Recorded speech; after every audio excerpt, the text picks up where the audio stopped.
바람 소리만이 가득한 이곳, 산등성이를 타고 넘는 거대한 용의 등뼈가 보입니다. 인간이 지상에 남긴 가장 거대한 흉터이자 동시에 가장 위대한 건축물. 우리는 이것을 만리장성이라 부릅니다. 하지만 지금 눈앞에 펼쳐진 이 견고한 벽돌 성벽 뒤에는 수천 년의 시간과 수백만 명의 숨결이 묻혀 있습니다. 오늘 우리는 단순히 관광지가 되어버린 장성이 아닌 흙과 돌, 그리고 인간의 피로 반죽해 올린 그 치열했던 건설의 현장으로 들어가 보려 합니다. 이야기는 기원전 221년으로 거슬러 올라갑니다. 천하를 통일한 진시황에게도 두려운 존재가 있었습니다. 바로 북방의 흉노였습니다. 말 위에서 태어나 말 위에서 죽는다는 그들의 기동력은 보병 위주의 진나라 군대에게는 재앙과도 같았습니다. 진시황은 결단을 내립니다. 거대한 벽을 세워 그들의 말발굽을 묶으라고 말이죠. 이것이 장성 건설의 시작이었습니다.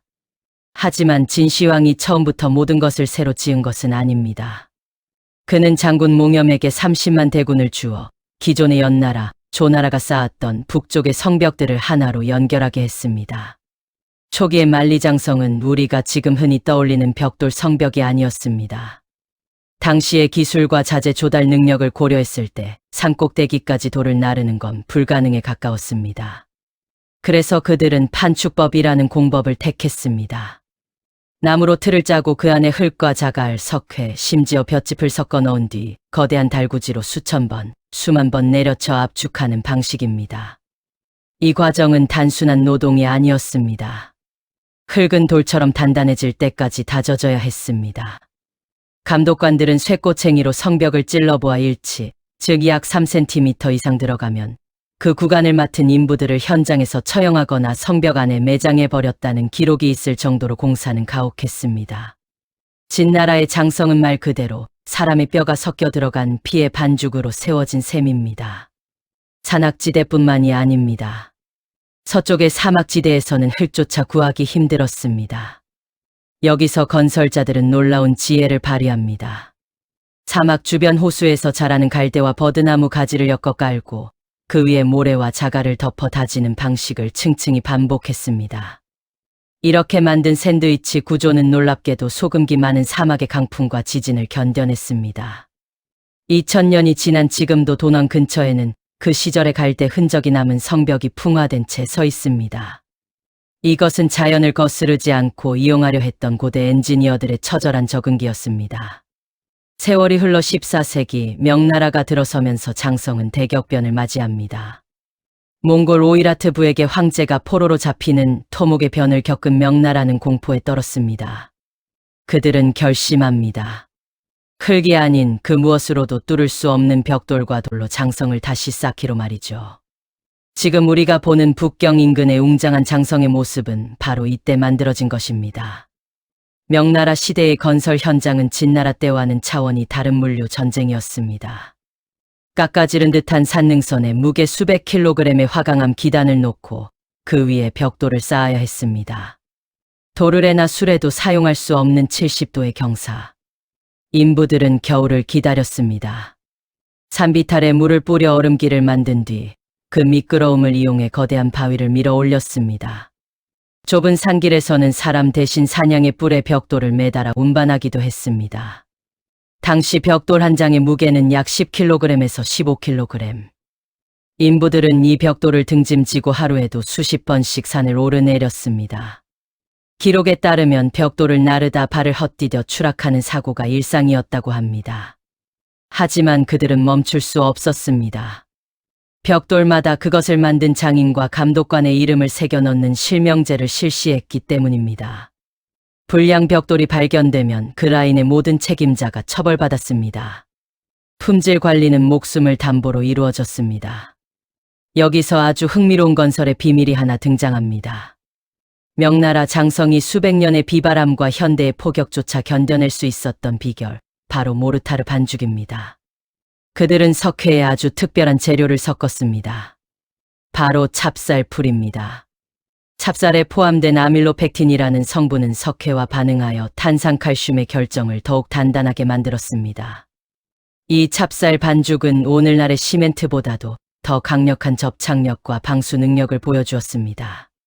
굶주린 백성들에게는 귀하디귀한 식량이었던 찹쌀이 제국의 안위를 위해 성벽 틈새로 사라져간 아이러니한 순간입니다. 건설 과정에는 수많은 에피소드가 전설처럼 내려옵니다. 장성의 서쪽 끝 가옥관에는 성루 처마 위에 덩그러니 놓인 벽돌 한 장이 있습니다. 전설에 따르면 당시 이 구간을 설계한 역계점이라는 장인은 필요한 벽돌의 수를 정확히 계산해냈다고 호언장담했습니다. 감독관은 만약 벽돌이 단 한 장이라도 남거나 모자라면 목을 베겠다고 위협했죠. 공사가 끝났을 때 정확히 벽돌 한 장이 남았습니다. 감독관이 그를 처형하려 하자 역계점은 태연하게 말했습니다. 그 벽돌은 성의 균형을 잡기 위해 신이 남겨둔 것이니 옮기는 순간 성은 무너질 것이다. 그 벽돌은 지금도 그 자리에 남아 당시 장인들의 치밀한 계산 능력과 목숨을 건 배짱을 증언하고 있습니다. 장성은 단순한 벽이 아니었습니다. 그것은 거대한 통신망이자 병사들의 생활터전이었습니다. 성벽 위에는 일정한 간격으로 적대와 막루가 설치되었습니다. 적이 나타나면 낮에는 연기로, 밤에는 불빛으로 신호를 보냈습니다. 이때 연료로 늑대똥을 말려 사용했는데 그 연기가 바람에도 흩어지지 않고 곱게 피어올랐기 때문이라고 전해집니다. 하지만 그곳을 지키는 병사들의 삶은 처참했습니다. 장성에 가서 사느니 고향에서 죽는 게 낫다는 말이 돌 정도였습니다. 혹한의 추위, 부족한 식량, 그리고 언제 들이닥칠지 모르는 적에 대한 공포. 성벽 안쪽에는 병사들이 기거하던 좁은 공간과 무기 창고가 고스란히 남아 있습니다. 그들은 벽돌에 자신의 고향, 이름이나 가족을 그리워하는 낙서를 새기며 외로움을 달랬습니다. 그들의 고통은 맹강녀의 전설로 승화되었습니다. 남편이 결혼 3일 만에 장성 축조 현장으로 끌려가자 맹강녀는 겨울옷을 지어 먼 길을 찾아갑니다. 하지만 남편은 이미 과로와 추위로 죽어 성벽 어딘가에 묻힌 뒤였습니다. 그녀가 성벽 앞에서 피를 토하듯 통곡하자 하늘이 감동했는지 천둥과 함께 성벽 수십 리가 무너져 내리며 남편의 유골이 드러났다는 이야기. 사실 여부를 떠나 이 전설은 장성이 얼마나 많은 백성의 눈물 위에 세워졌는지를 보여주는 민중의 기억입니다. 다시 공학적인 이야기로 돌아가 보죠. 명나라의 명장 척계광은 장성을 단순한 방어벽에서 치명적인 무기로 업그레이드했습니다. 그는 성벽 위에 2층 구조의 적대를 촘촘히 세웠습니다. 아래층은 병사들의 숙소와 창고로, 위층은 전투 공간으로 썼죠. 성벽에 톱니바퀴 모양 요철인 여장에는 총과 활을 쏠 수 있는 구멍을 냈고 성벽 바로 아래 사각지대를 공격할 수 있는 현안도 만들었습니다. 이는 적이 성벽에 달라붙더라도 살아남을 수 없게 만든 철저한 킬링존이었습니다. 하지만 역설적이게도 이 완벽해 보이는 성벽도 왕조의 멸망을 막지는 못했습니다. 뇌물을 받은 장수가 성문을 열어주기도 했고 적들은 성벽이 없는 곳으로 우회하기도 했으니까요.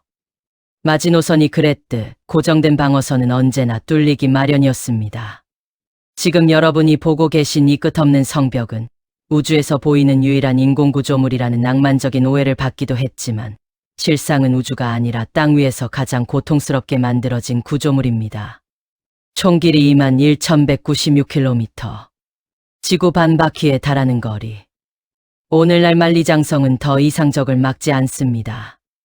대신 전 세계의 사람들을 불러 모으고 있습니다.